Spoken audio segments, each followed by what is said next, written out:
we're almost done with the Granite Cave. Only got to deliver that letter to Steven, and there he is.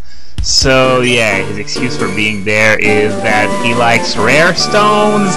And yes, throughout most of the game, you know him as only a stone enthusiast, but when you fight him, you get quite the nasty surprise because his Pokemon are like in the 70s. So he gave me a TM of Steel Wing. I don't really know if I'm going to use it on Skarmory. I mean, it learns it at level 32, but giving it the TM would be quite useful in reaching level 32. Though I don't think there would be any other use for Steel Wing to begin with, so you know what? I just might do that, especially since it doesn't have a better move than Peck until level 29, where it learns Air Cutter instead. So yeah, I figure I might as well use it on Skarmory because I wouldn't have any other uses for that kind of thing. You know, we've all been hearing for the past few weeks about the earthquake in Haiti, and this reminded me of a bit of trivia that you might not know. There's an episode of the anime in the late Hoenn Saga, I think, that featured Whiscash, and that was about earthquakes. Well, that episode never aired anywhere in the entire world, because it was supposed to air at, well, a given date, but just prior to that, there were violent earthquakes that shook Japan, so they thought it would be in pretty bad taste to air that episode, but they never aired it afterwards, and they never aired it in North America, Europe, anywhere either. So now we're going to head to Slateport, but we're not going straight for Slateport because there's a beach just south of Slateport, where there are loads of trainers, as I recall. So we're going to be fighting them, and after that, I'm going to make my way to the town of Slateport proper. So yeah, Captain's turn wants the Devon goods. That was the second errand that the president gave me. And yeah, the soft sand. I don't think there's going to be anyone on my pre-Elite Four team that's going to be using ground moves, so I guess this is completely useless. No, wait, I think I might be giving Earthquake to Blaziken, but I haven't decided. I'm not 100% sure yet. I haven't thought that far ahead, but I'm going to examine the situation, and if I give Blaziken Earthquake and I don't get anything to improve stab moves, then that soft sand might just be going to Blaziken when the time comes. Anyway, in the last video, I mentioned that in Emerald, pickup items were significantly nerfed for lower-level Pokemon, but if you bother raising your pickup Pokemon all the way to the 90s, for example, you're gonna get much, much better items. And that is something where Emerald really shines. It's the added convenience versus previous games. I'm just going to give you an example. The EV reducing berries. In the first two generations, you could max out every stat. You could have max EVs in every stat.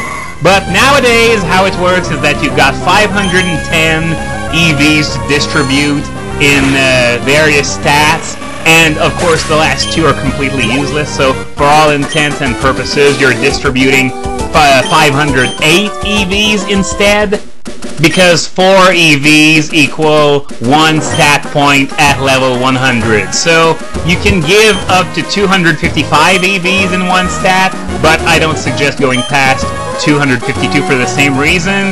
The 3 extra EVs you'd put there would be a complete waste.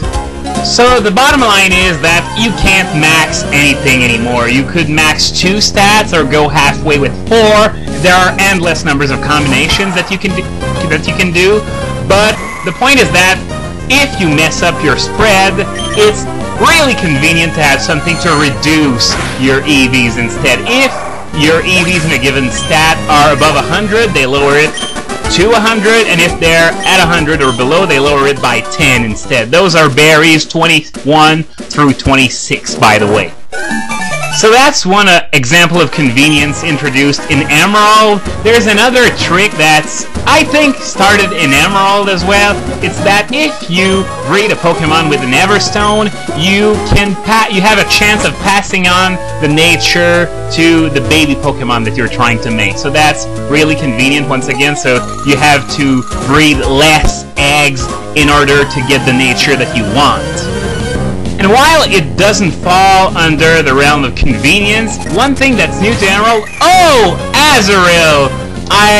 That was actually something I really wanted to talk about, because Azurill, in my opinion, is the worst designed Pokemon in the entire game. And I'm not necessarily talking about appearance. I've already mentioned that I'm not fond of the like of Ghastly and Geodude and, you know, stuff like that. But Azurill, on top of being a baby, and you already know that I despise baby Pokemon with a passion. They bring absolutely nothing new to the table, but they manage to top the mere aspect of babies being useless with Azurill by spending no time programming it to begin with. Because the thing with Azurill, there are two things. First, believe it or not, it's the normal type. I know the first time I realized this, I think it was in the last gym in this game, which is in Sutapolis, and this one trainer had an Azurill, so I tried using Thunderbolt on it, and it didn't show that it was super effective. So I said, what the fuck? What type is it then? So I went to Cerebi, and that's when I realized that it was normal! But that's not the thing that it's most famous for. It's because a third of all male Azurills turn female upon evolving. And why is that? It's because the gender ratio isn't even the same between the two. Azurill is 75% male, while Marill is 50-50. So the way it works is that, let's say that to generate the gender, the game generates a number between 1 and 100. 1 through 75 for Azurill is male, but for Marill it's 1 through 50. Now, if it draws a number between 51 and 75 when your Azurill hatches from an egg, well, it's gonna start out as male, but because it's not between 1 and 50, it's between 51 and 100, it's going to turn female when it evolves. So Azurill is the only Pokemon capable of changing gender upon evolution. They really haven't checked what Marill was, did they? I think they just sort of assumed that it was 75-25, and it turned out that it was 50-50 instead.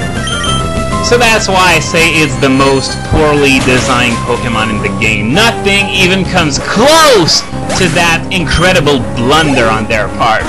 But what I was about to say before I saw that Azurill was that, if I recall, Pichu could only get Volt Tackle from Emerald onwards by having a Pikachu or Raichu breed, rather, with a Light Ball attached. You could get a Volt Tackle Pikachu, but they only waited until Emerald to implement that, despite the fact, no, I'm not going to buy some Soda Pop, even if it's just 300. It's the same cost as a potion, if I remember correctly, and here's a potion as I'm talking about it.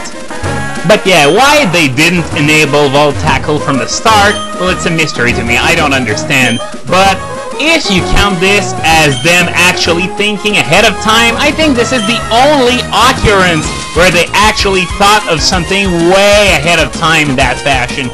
Don't tell me we're already at Slateport. I thought there were a lot more trainers than that in that place. Well, I guess not, or maybe there are, but I'm going to go check the Pokeart to be sure, and I'll talk about it further in the movie description. Oh, Azurill doll, Marill doll, Skitty doll. No, thank you. Okay, yeah, this guy sells you the permanent vitamins that increase EVs, and okay, she's the one who gives me the effort ribbon when my Pokemon's at max happiness or close to max. I don't really remember. But I am running low on time now, so I guess I better stop now.